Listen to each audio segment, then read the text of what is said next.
Xbox On.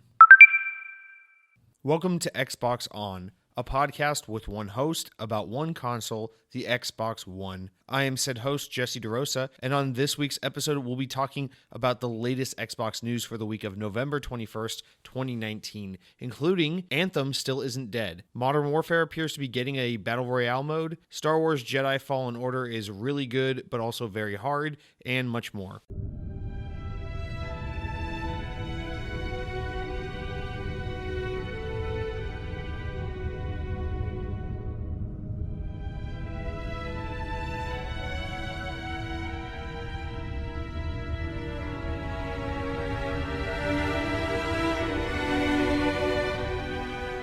And remember to definitely stay tuned next week as I have some very special interview guests. That's right. The kids who said they fucked your mom when you used to play Xbox Live will be joining me next week for an exclusive and exhaustive 2-hour interview episode. So definitely be sure to come check that out, as I think it's going to be pretty much the greatest podcast in Xbox podcasting history. Aside from that, I just want to start off this week kind of going over the what I've been playing, as last week, we had to mess the formula up a little bit to accommodate for XO19, and now this week kind of getting back into the swing of things, I want to definitely talk about some video games, things that are actually being played rather than things that are on the horizon or are in the far future. So, this has been, I guess, a little over a week now, but I finally completed the Outer Worlds, and to just kind of wrap up my final thoughts on that, it's, again, being like over a week removed from having completed that, my memory's starting to get a little fuzzy on kind of all my thoughts on it. But nonetheless, I will say overall, the Outer Worlds, very solid game.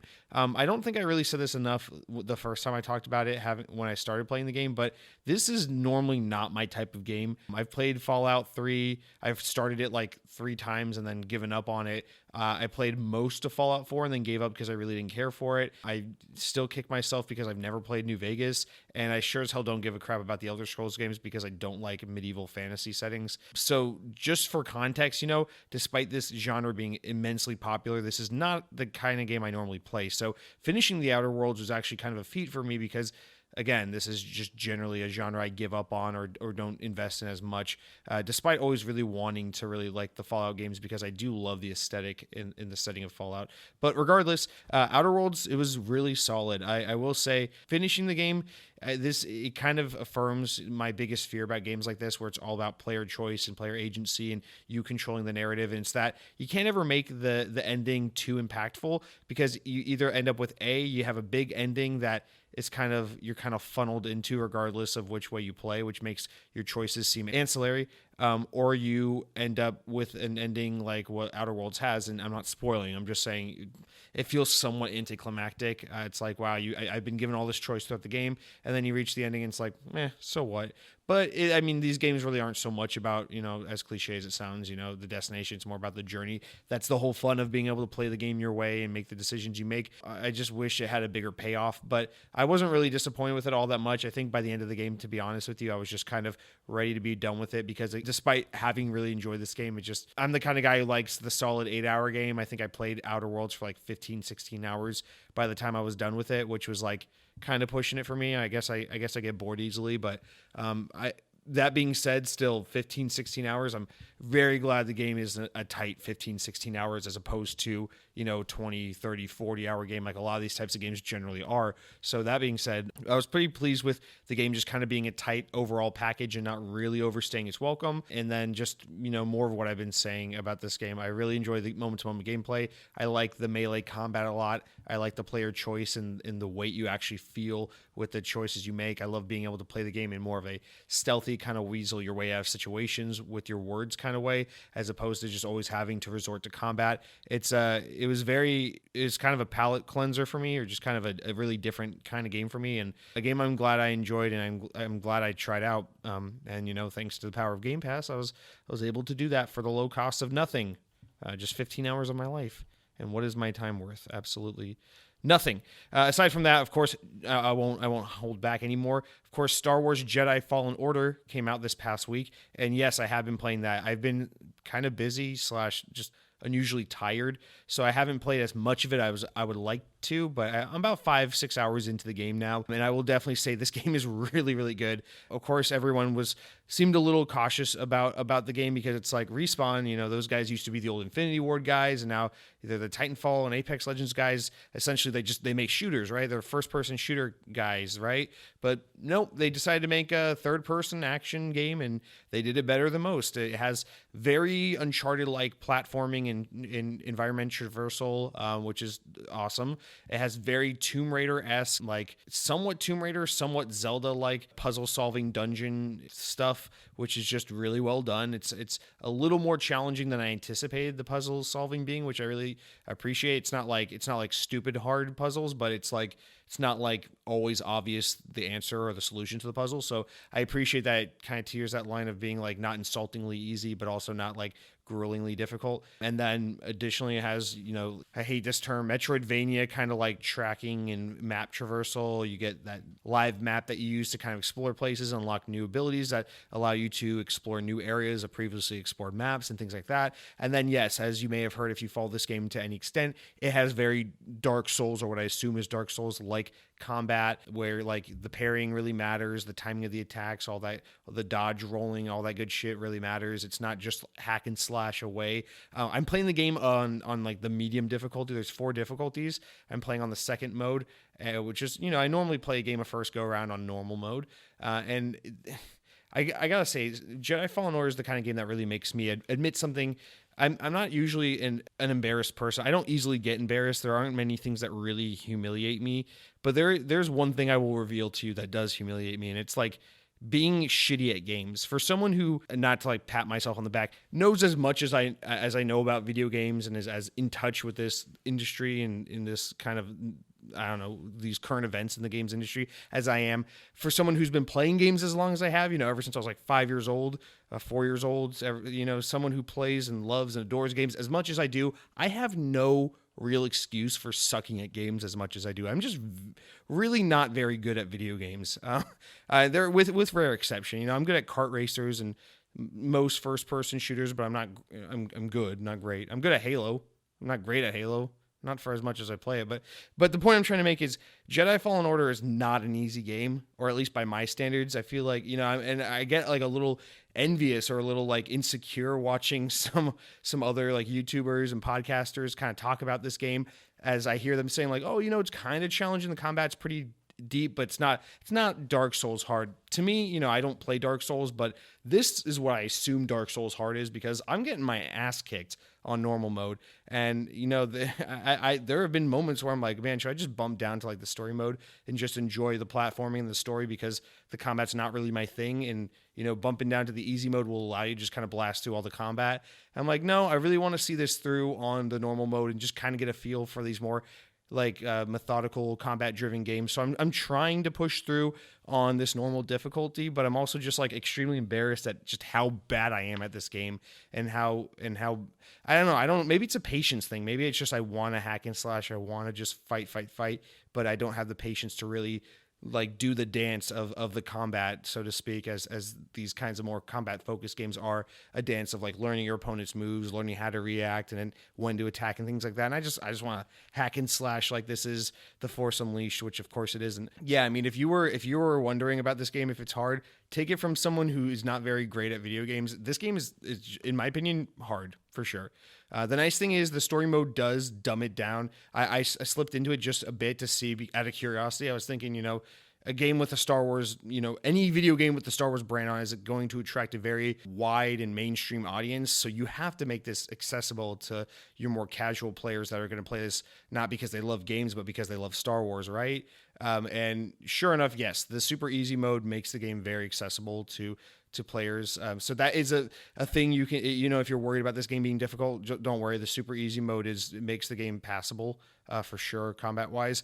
But, if you really want to enjoy the game as it's intended to be played, you're going to want to play at least on the medium difficulty. And I mean, just be prepared. It's not an easy game. That being said, it's not like stupid hard where it's like, oh, fuck this game, I can't get past this boss. It's like you're going to die a handful of times, but you really got to pay attention and be engaged in the combat in order to learn it and get past it. It's not like cheap deaths or anything. So that's the good news. But yeah, the game overall is fantastic so far. Another thing I've heard a lot about is just like, oh, the main protagonist is kind of boring and not really fleshed out. I don't really fully get that. I think he's kind of interesting. But then again, I also think Luke Skywalker is an absurdly overrated character, because I think if you watch the original Star Wars movies, Luke Skywalker is kind of like really underdeveloped and not very fleshed out at all, but whatever. I think the new guy, Cal, the guy you play as in this game, is about as fleshed out as Luke Skywalker, so I don't really understand what makes him so unimportant, but he's fine. He's likable. I think I have nothing against him. I think he's a cool character. The BD1, the little droid you have with you, he's adorable. I like him more than BB-8. He's super cool, cute little droid guy. And then all the supporting characters in the game are also pretty cool. The main villain seems also badass. Like, the game has emotional weight to it. All the characters are interesting and play a relevant role to the main character. It's story-wise, the story's consistent. It doesn't do that thing where it gives you exposition, falls off, and lets the gameplay take center stage and then forgets to reintroduce more story elements. It's like, it's consistently like this nice blend of exploration, combat, platforming, story, and it's all very well interwoven, and it doesn't seem like the game favors one aspect too much over another. It's just overall a very solid game, and I tweeted out earlier this week, it's just, this game is proof. Every time at Respawn Entertainment touches the concept for a video game, they just make gold out of it. I don't fucking understand what the studio does, that they're so good. But Titanfall 1, Titanfall 2, Apex Legends, Star Wars Jedi Fallen Order, fantastic games. I don't even give a shit about Battle Royale games, but goddamn, they had me playing Apex Legends for like 60 hours this year, which is absurd that I've played a Battle Royale game for that long. But yeah, definitely, if you're on the fence about this game, I can assure you this game is really awesome. It's definitely worth $60, definitely worth checking out. And if you've been jaded about Star Wars, like a lot of people seem to be, this game to me just feels very like, I don't know, it doesn't feel to me like it's made in like this new Disney era of Star Wars where we're just going to hate everything because we're awful people. It feels very like genuine and passionate. Like Respawn made this because they just fucking love Star Wars, and it's kind of their own interpretation. I guess what I really mean by that is it taking place kind of after episode 3 and between episodes 3 and 4. It just feels more like a different era of Star Wars than what we've been getting recently, which is this new era of Star Wars. Not to speak ill on any of the Star Wars stuff, because I think Star Wars is the best it's ever been right now, and people are just whiny bitches, and Han Solo is like the best fucking Star Wars movie, so whatever. What do I know? Anyway, definitely check out Fallen Order. I'm excited to get back to more of that whenever I can find the time, but I'm really just enjoying kind of slowly making my way through it and just enjoying this nice. I think this is like the last big fall release of the year, and I think it's kind of the perfect one to end on, because it seems like it's not too long of a game, but it's also a game you can take your time with and be kind of thorough and explore a lot and just kind of really savor and enjoy. And I'm really enjoying this kind of being, the thing to get me pumped up as we head into December for that new Star Wars Episode 9. That's what I've been playing this week. But we'll jump into the news stuff now. So you can stop hearing me tell you about why Luke Skywalker isn't all that cool anyway, and we'll talk about some Xbots. One really big story we kind of just glossed over, we talked about a little bit last week, but definitely deserves more attention, is all that info dump we got about new changes and features coming to Project xCloud. Among them, the biggest change, the biggest new feature being that Game Pass would be coming to Project xCloud in some point in 2020. Presumably, once the service is fully available, players will be able to play Game Pass titles as well as all previously purchased content through xCloud, which essentially, just by default kills any chance that Google Stadia will ever succeed, right? This is a weird week. We're just coming off the heels of Project xCloud just continuing to be amazing, and it's going to be a force to be reckoned with on top of Game Pass and all these things. And then Stadia is kind of rolling out starting this week, and it seems like the reception is just like, what the fuck? I never really thought that Stadia stood a chance, but I think this story is really important to look at in the context of Google Stadia, because it's like, how does anyone believe in Google Stadia when it's like you can buy into Google's new service, pay for it monthly, and then buy your games through the service on top of that and play a bunch of like old games in this small library of games, or you could just go play Project xCloud and play like literally every game ever for next to nothing over the cloud through Xbox, because like I don't know. I guess at first I didn't really think much of this because I was kind of already thinking about xCloud in terms of like, well, no duh, at some point it's going to have Game Pass, but I guess I hadn't really thought too much about the fact that obviously right now, while it's in its beta testing, that it didn't have Game Pass, and that this is a feature that needed to be added. And that, I mean, I guess I'm not surprised to see Xbox add Game Pass to Project xCloud, but it's just really thinking about it and putting it all together. It's like, goddamn, they just keep making this a better deal, right? You're gonna be able to take your little iPhone 6S and run around all over the world and just be connected to the cloud and play literally just anything all the time for nothing. Although I think, I mean, presumably you got to think Project xCloud is going to cost something. It's not going to be just a free service. So they're probably going to do some kind of subscription for it, right? You think like something like a $9.99 being a sweet spot for that, which also makes you wonder, are they going to have a bundle for it where it's like Xbox Game Pass Ultimate plus Project xCloud subscription for what would that be, like $25 a month or something? I don't know. There's not much to say to this other than just, of course, basically anytime Xbox rolls out a new feature or service, they're just going to cross combine everything they make with everything they offer, and you're going to be able to, as long as you have, a personal computing device in your pocket and a computer and an Xbox, you're just going to be able to play literally every game all the time, anywhere, no matter what circumstance, for pretty much next to nothing cost-wise. That's basically what Xbox is becoming. It's like, no longer do you sit in front of a TV. You literally, if you have something with a screen on it, as long as you give us just a couple dollars a month, we'll let you just play anything on it. I won't be surprised if like next fall they're just like, yeah, you can now connect your goddamn Xbox Elite controller to a refrigerator, those Samsung refrigerators, and just play fucking Halo Wars 2 and Tropicana 6 on your goddamn refrigerator, because Project xCloud and everything is everywhere. And it's beautiful. So I just wanted to go ahead and mention that because I kind of just skimmed right over it last week, but it's really quite breaking news, and fuck you, Google Stadia, because you ruined YouTube. Our first like genuine story of this week, not content I'm catching up on, it comes from Kotaku.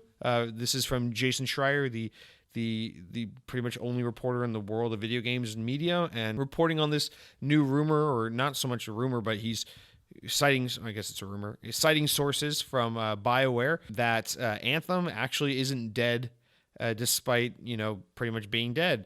So it looks like BioWare is in the early talks about kind of an overhaul for Anthem. The shared world shooter released earlier this year to middling critical success and initially solid sales, actually. But the game's woes quickly sank the game's success in short time, the months leading after the launch. Many have speculated that EA and BioWare would abandon the project altogether at some point, but now it looks like BioWare is in talks of an Anthem 2.0, or Anthem Next, as they might call it, and have a future for this game that seems somewhat bright. Whether or not the new content rollout would be an expansion or a sequel or just like individual downloads, kind of patch updates, it seems like that aspect is still to be determined. But while the project is still in its embryonic phase, it does seek to overhaul many of the game's current systems and mechanics. The development of this new Anthem content is not intended to impede on plans for the soon-to-be-announced Dragon Age 4, which we will be getting sometime next month, I think on December 4th is what they said, and early development for this Mass Effect sequel that we kind of know is rumored to be in development. So apparently whatever they're doing with Anthem here is not going to affect their current development schedule for Dragon Age and Mass Effect, but it looks like they're spinning off some internal team that's going to really double down on Anthem and either make some kind of massive like Destiny Taken King-like expansion for the game, or just really kind of do some No Man's Sky next update kind of thing where they just slowly and methodically just work this game and massage out all the wrinkles and all the shit with it, and kind of just transform it quietly over time into a likable and cool game or something. So this is kind of surprising, because especially being EA, I would just really expect EA at this point to just be like, we've got to support this game long enough for us to not get too much shit for abandoning it. But the second we can abandon it, we got to do so, because this game is not making money. It tanked. It's awful. It was a waste of everything. We shouldn't have done this. Let's get out. But no, they're sticking to it. And it looks like BioWare, I don't know who's spearheading this, if this is a BioWare thing, if this is an EA thing, if this is a collaborative thing, but it just seems like they're really sticking to Anthem. And I'm just so surprised that they're actually going to continue to really overhaul this game and try their best to find life for it yet. And hopefully, it's not too little too late, but I can't help but think that perhaps it is, because, a game like Destiny came out and people were willing to forgive it a little bit because it was the shared world shooter thing was just so new when Destiny was around, and there was so much promise in the original version of the first Destiny game that people, I think, were willing to stick it out and stay around and see what Bungie was going to do to make things right. And of course, a year later, Taken King really did kind of change the game for Destiny and really did cement that game's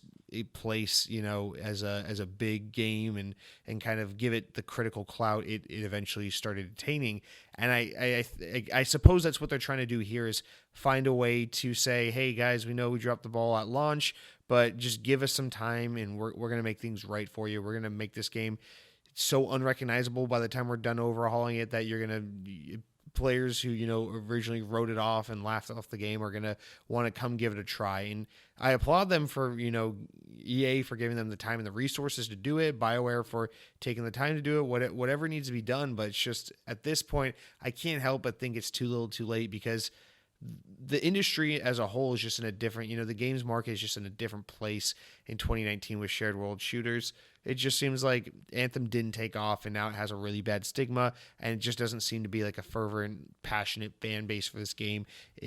I think, it just doesn't have that thing Destiny had, where there's a player base waiting for it to get better and who's going to give it the benefit of the doubt. I hope I'm wrong, just because I don't like to see any project fail. I don't like to see any team fail, but I can't imagine this is really going to turn the tides around. But nonetheless, I do applaud them for giving the opportunity and for trying. So we'll definitely keep our eyes out for that as more concrete news or evidence of whatever this new content is going to be kind of rolls out to us.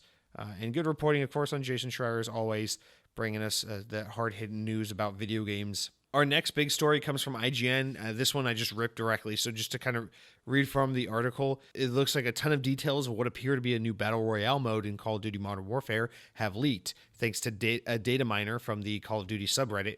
Originally posted by Reddit user Saniscalo and then reported by Eurogamer, the leak/data mine reveals a slew of new features, including a massive new map and increased player count. And according to the leak, it's due out in early 2020. So surprisingly soon for something we know nothing about that hasn't even officially been announced. Notably, the map seems to contain both the massive ground war maps and a similarly large Spec Ops mode map within its boundaries. So just a massive fucking Battle Royale map, similar to kind of what Blackout did in Black Ops 4, with just like a massive map, but even bigger, and just tons of different places to do shootouts and stuff. But this supposed Battle Royale mode looks to double the player count. So instead of 100 people in a Battle Royale game, as the standard, it will go up to 200 players, which just sounds fucking insane. Hopefully that means, this map really is massive to accommodate the 200 players, as opposed to just, making a more densely populated standard size Battle Royale map. Of course, you'll be able to do your usual solos, duels, and squad variants throughout the map, as you did in Black Ops. But then the article continues that the Battle Royale mode will also apparently have a new feature called a gulag, where eliminated players will have the chance to 1v1 battle, with the victory getting a respawn. So that's pretty cool, a second chance. Occasionally there's some sort of, quote, jailbreak that allows the imprisoned players to respawn.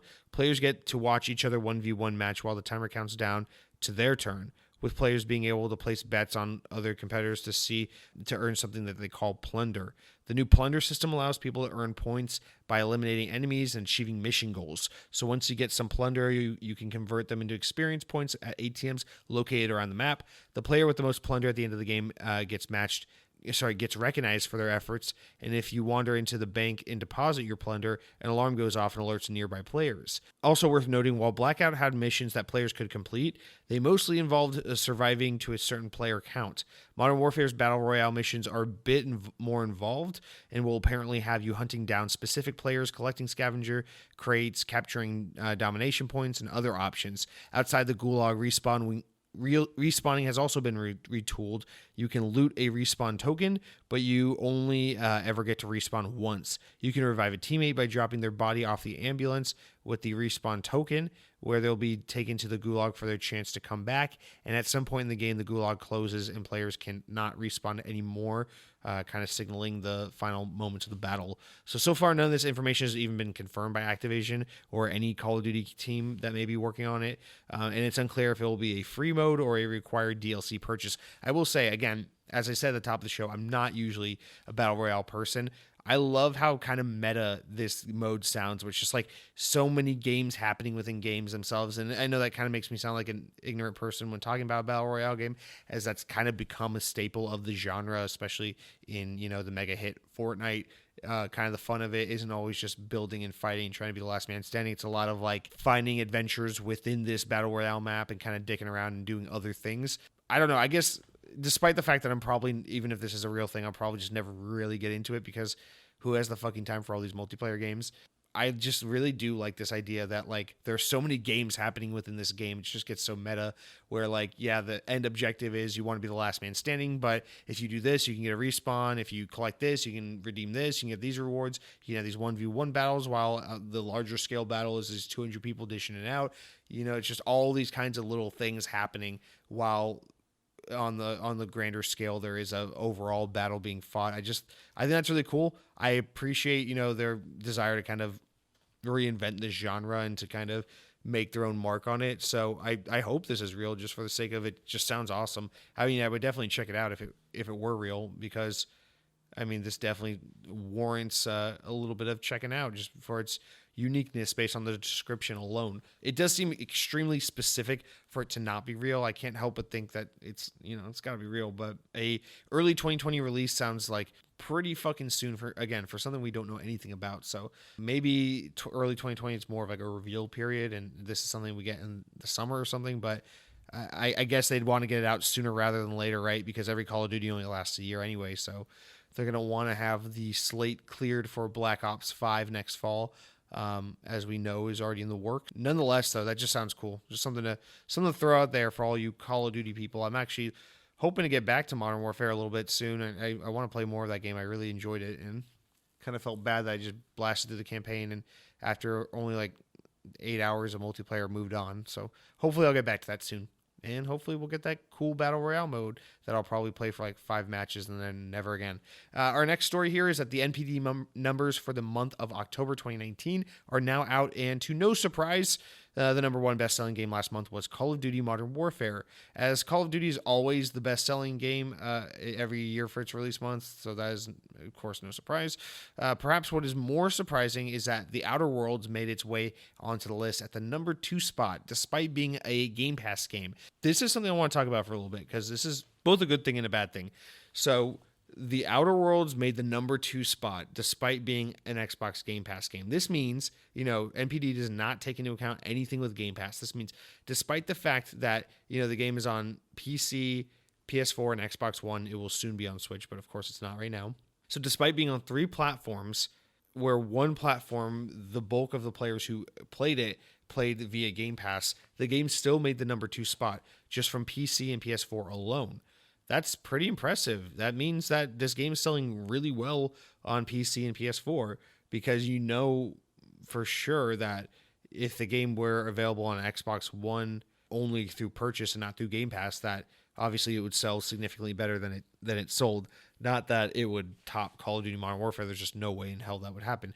But it's just, that's really surprising. I expected Outer Worlds to be on the NPD. I expected it to be in like the 7 to 10 range, not the top 3. So being at number 2 is very impressive. That's very good news. What was it, last week or 2 weeks ago, when 2K basically announced that they were actually quite pleased with the way the game was performing.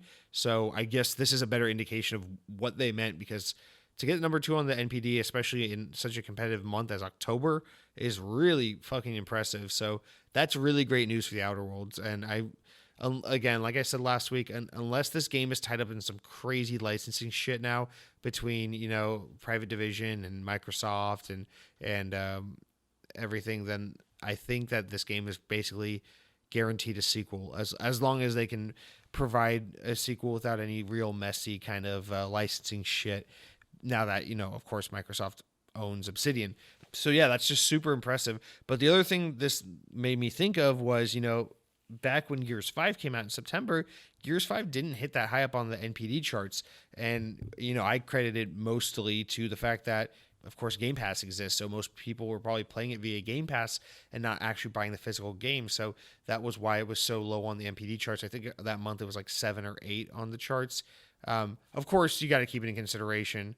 The Outer Worlds is available on 3 platforms, not just one.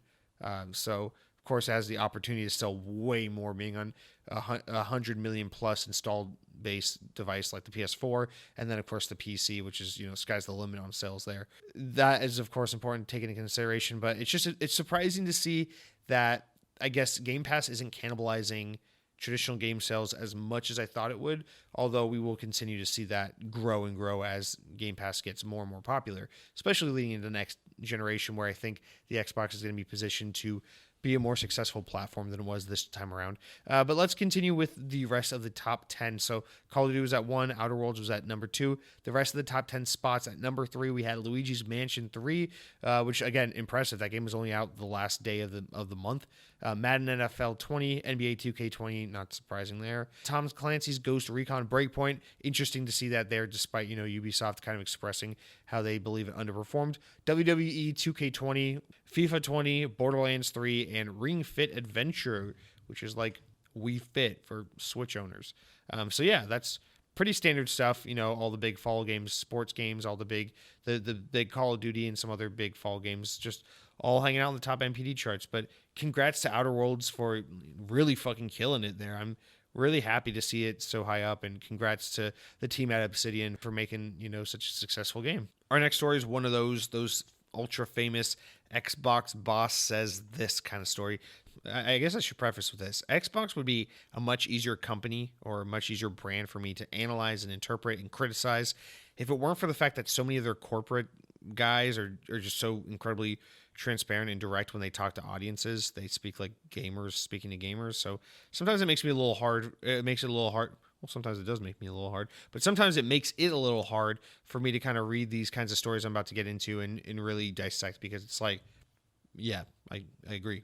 So without being vague any longer, let's get into it. So in a recent interview with PCGamesIndustry.biz, Xbox's Aaron Greenberg said in regards to this conversation of the games as a service model and kind of where Xbox sees themselves with that genre kind of becoming, not so much genre, but that kind of model becoming bigger and bigger. He says, quote, "Listen, I think the whole industry is on something of a learning curve there with the games as a service. For us, we empower our creative teams to go and make the games they want to make. And so, hey, I think it's great that Rare wanted to create Sea of Thieves and do something with the new games as a service idea. And we fully respect and support them in continuing to do that. But it's also okay for a game to just be a game, to have a beginning, a middle, and end. And I think Outer Worlds and Wasteland 3 are great examples of that. We'll continue to support teams who want to do that. I would never underestimate the power of the fans and the fan feedback in this, and development teams listen to those folks. So I think we'll see the pendulum swing back to a more balanced place. It's great for us to show a lot of new games and something like this, and among these new titles, you can see that not everything's being built as a service.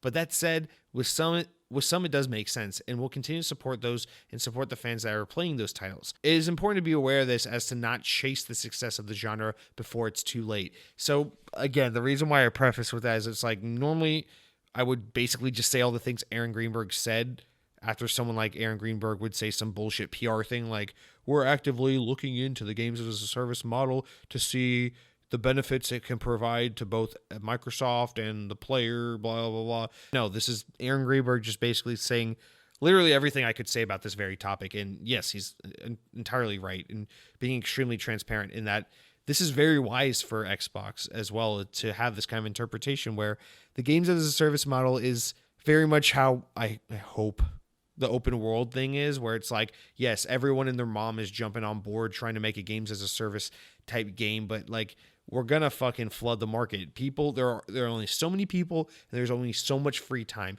If every game is a games as a service, you can't have everyone in the world playing your game. So that, your player base, your market is gonna shrink ever so, just increasingly. The more and more every game attempts to be a games as a service, the more every game tries to be a Destiny, the fewer people we're gonna have available to come and play your game, because everyone's gonna be so tied to the game they already play. So I really appreciate this candid attitude of like, hey, this model is not sustainable if it's all we're gonna make, if it's all everyone's gonna make. This is not, it's a trend right now. It's a big thing. People are really into it. A lot of players are into it. A lot of studios are trying to make, do their take on it.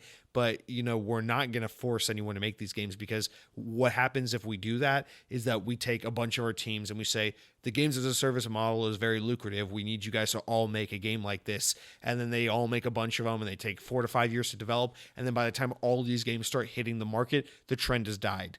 And you got a bunch of games that are flopping because they're following this old dated trend, and you were just trying to follow the dollar and follow the market, and you weren't really letting the developers make the games they wanted to make, and you end up with this big problem on your hands. And this sounds like the kind of thing someone with wisdom says, someone with experience in this kind of thing says, and someone with the understanding and the kind of knowledge to see that down the road, I don't think everyone's going to be wanting to play the Division 2 and all of its many competitors, and that maybe sometimes people just like to play a Star Wars Jedi Fallen Order. They like to pick up a game, play through a story for 12 hours, put it down, and then move on to the next thing. And I think it's really great that, that's kind of their attitude, is like, yeah, we have a team that wanted to make a game like that, and we let them make a game like that, and it's worked out for them, and we'll support it. But we're not going to go turn around and tell Obsidian, hey, Rare made Sea of Thieves, and it's working for them. Where's your shared world shooter? Why aren't you making Outer Worlds more like Fallout 76, so we can make it more of a shared world, or rather a game as a service type deal? And again, it's like, I would have said all the things Aaron Greenberg said, but he already beat me to it. He just accurately and aptly analyzed this whole trend and where it's going to head, and why it's not business savvy to jump in and try and attack this trend just because it's doing well right now as it stands. I wish we could adopt that mantra a little more when it comes to the open world games, though. So hopefully, only time will tell, but hopefully we'll get further and further away from making absolutely everything open world pretty soon here. And then some smaller, kind of more wrap-up stories. We got a couple little ones. So it looks like Logitech, the third-party peripheral manufacturer, they just announced actually an adaptive gaming kit for the Xbox Adaptive Controller that includes a number of triggers and buttons for the adaptive controller. It's designed so that gamers with mobility issues don't have to spend hundreds of dollars getting buttons for Microsoft's controller. The kit's available for just $100 and includes all those aforementioned triggers and buttons that you can kind of map out in any way, in an effort to make speccing out this adaptive controller a little easier for those who need it. So that's pretty cool. Be on the lookout for that if that's something you're interested in.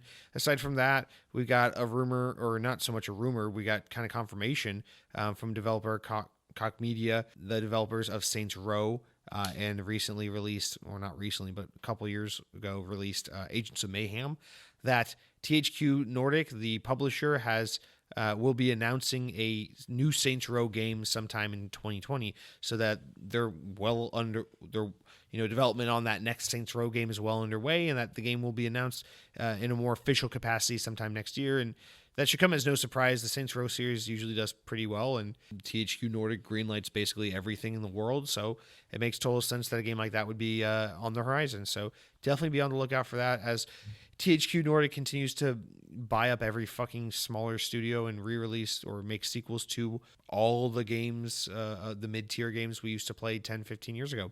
And then another small one, it looks like Gearbox Studios has revealed the first DLC campaign for Borderlands 3, and it's called Moxie's Heist of the Handsome Jackpot. The DLC will be released on December 19th.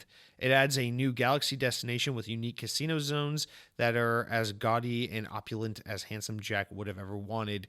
Just so you know, that's a poll from IGN.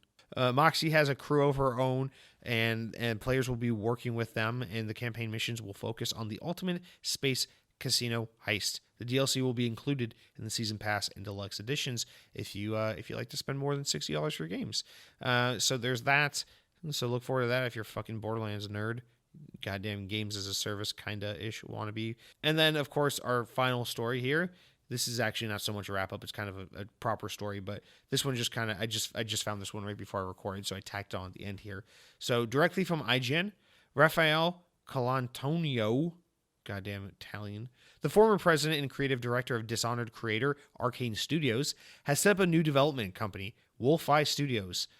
He has begun the venture along with a fellow Arcane veteran, Julian Robbie, who is the company's former executive producer. At Wolfeye Studios, Colantonio takes on the role of president and creative director, and Robbie is the company's CEO and executive producer. The developer already has a project in the works, which will be announced at the Game Awards this December.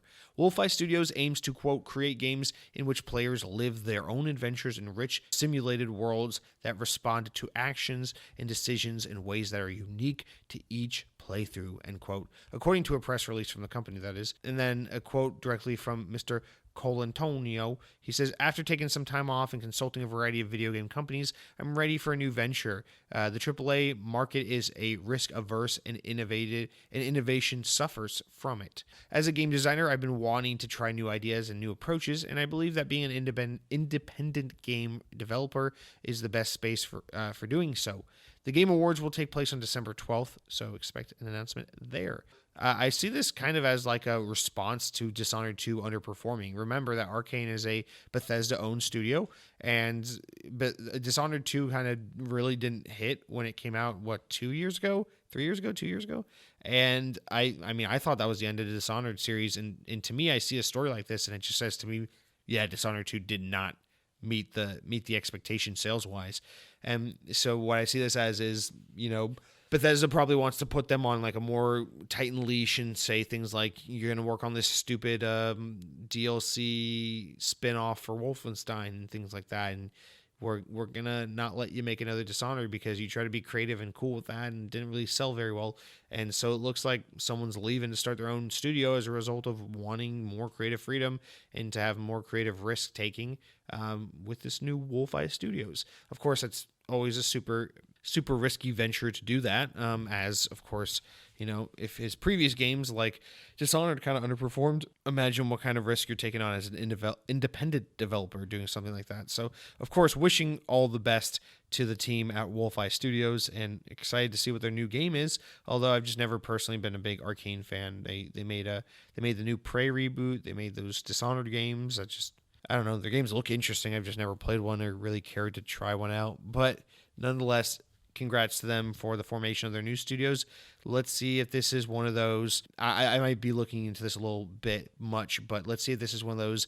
Bethesda won't let us make a Dishonored 3, so we're going to take, our intentions and aspirations for Dishonored 3 and mix it with some new ideas and make a brand new IP and kind of do our own thing. And because I don't know why, I just see this as like that might be what's happening as a result of this. But what do I know? We'll find out soon enough. And so that's going to do it for this week's news. As always, we'll wrap up with the new games coming out on Xbox, as well as a reminder of our games with gold entries for the month of November. So coming out this week, there are 12 new games coming to Xbox, and we'll just blast right through them. We've got Munchkin Quacked Quest, which is out November 19th. It is an Xbox Play Anywhere game, but just because you can play anywhere doesn't mean you should play anywhere. I think I made that one before. I made that joke before. The next one we got here is Age of Wonders, Planetfall Revelations, November 19th. Now this screenshot doesn't show gameplay, which leads me to believe it's a bad game, and that's why they're not showing gameplay. They're just showing concept art. Your fucking game's coming out and you won't even show a screenshot of the game. You're just showing concept art. It's 1x enhanced, though, so maybe it's just really enhanced concept art for 20 hours. Who knows? Our next game here is called We Happy Few. We All Fall Down. This is Xbox One X enhanced. This is additional content for We Happy Few, an expansion, a new campaign, a new side content, whatever. And so what the thing about We Happy Few is that only a few of them are happy. So when you buy this content, you should come with the expectation that you might not be happy with what you get. So maybe read a review first before you buy it, or you might all fall down, as the name suggests. Our next game is called something French, Mega Party November 21st.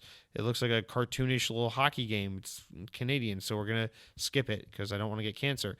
Our next game is called Farmers Dynasty, which looks like every other simulator game I announce every fucking week.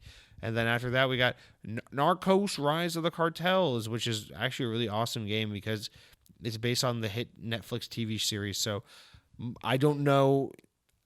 When I see this, I don't know. I mean, you're looking at a picture of like drug cartels smuggling drugs into a place with using vehicles. But when it says it's based on the hit Netflix TV series, I don't know if that means like the game is like based on the actual show's premise, or if like the game is based on like a group of people sitting down and watching the show on Netflix. So I'm hoping for the latter, because I really think that'd be an innovative take on video games, for people to play a game where it's like you start the game up, and then there's like a guy, and he's on his couch, he's saying, "What I'm going to watch on Netflix," and then he turns on this show about a drug cartel, and then rather than you playing this story about the drug cartel smuggling drugs into wherever they're smuggling drugs, it's really, you're really controlling the guy on the couch and kind of controlling his comfort level and his ability to adjust the volume and things like that as he watches the show. I think that's a more active and dynamic approach to gameplay, and if that's what this game is, I mean that's pretty awesome. That's better than Death Stranding right there in terms of just being innovative, and I think you should check it out. Our next game is called Debris, which is just a nice way of saying this game is trash. And then after that, we've got Where the Water Tastes Like Wine, which is a game with an anime wolf, and it's a lot of text. So this game is for literate people, which I am not. So we'll move on to the next game called Sniper Ghost Warrior Contracts. Now, this could be a part of the Sniper Elite series, but I can't read, as mentioned above, so I won't read you the description. Instead, I'll just describe there's a guy with a gun, and he's pointing at some snow-capped mountains. This is probably just some DLC for Call of Duty. And then our next game is called Lost Ember. You play as this wolf. This wolf has a necklace, and it has a little glowing jewel on it, and he's in a very whimsical and artsy world. Lost Ember, I assume this is about like a post-apocalyptic world where you play as this wolf who plays in like this fantastical world in a post-California forest fire type environment, and you're looking for the lost fire. You're basically playing as this wolf. You're searching for forest fires. You're wondering why. You live in a world where forest fires don't happen as often as they used to, and you're kind of trying to rekindle, no pun intended, the magic of the forest fire. I don't fucking know. Our next game is called Sid Meier's Civilization 6. It's 1X enhanced. And then we got Green, the Life Algorithm, which is a 2D game. So I'll give it 2 of D's nuts because I don't care. And that's going to do it for our games this month. Make sure you buy all of them, download all of them, support your local game dev. Make sure you get all the achievements if you're a real Xbox gamer. And then let's do a quick little reminder about the games with gold for the month of November. So just as a quick little reminder, as we approach, goddamn, we're getting far in November. It's almost December, so another month closer to death, I suppose. But yeah, just for those who forgot, because they're not listening to me, we got Sherlock Holmes, which is available for the rest of the month. We got The Final Station, which is now available as of December 16th, and will be available through December 15th. And then we got Star Wars Jedi Fighter, which is no longer available. So if you want to play a Star Wars game, just play Jedi Fallen Order. And then lastly, you got Joyride Turbo, which is now available through the rest of the month. So make sure you play that Xbox 360 gem right there. And that's, of course, going to do it for this week's episode. As always, thank you so much for listening. I know that you really hear just, the news is nice, the intro, the sound bumpers, all that stuff's nice, but you're really just here hanging on my every word till we get to the part where I read to you the games released this week. And so I appreciate you guys listening through to the end, because I know you like that I save the best segment for last. That's what you're really here for. That's why you're paying me so much on Patreon every month, is for this kind of content. And I just want to let you know that's not lost on me. You're welcome. But as always, we're going to end the show with a song from my friend Eric. A lot of people have been asking me, who's Eric? And, well, if you want to know a little bit more about him, we'll play this song right here. This song, Eric wrote this song, he said, when he was in a very traumatic point in his life where he was trying to face adversity and overcome obstacles. So this is a song about, being better, being stronger, being true to yourself. And I hope you really connect and emotionally vibe with this song. And then before we get into the song, Eric, just hang on a second before you hit play there. Eric, hang on. Follow me on Twitter. Just do it. Find me. The world is your oyster. Find me. Why do I have to tell you where to find me on social media? Why can't you just take it upon yourself to find me? On Instagram also. Instagram is a very important place to follow me. All right, take it away, Eric. Hit that play button.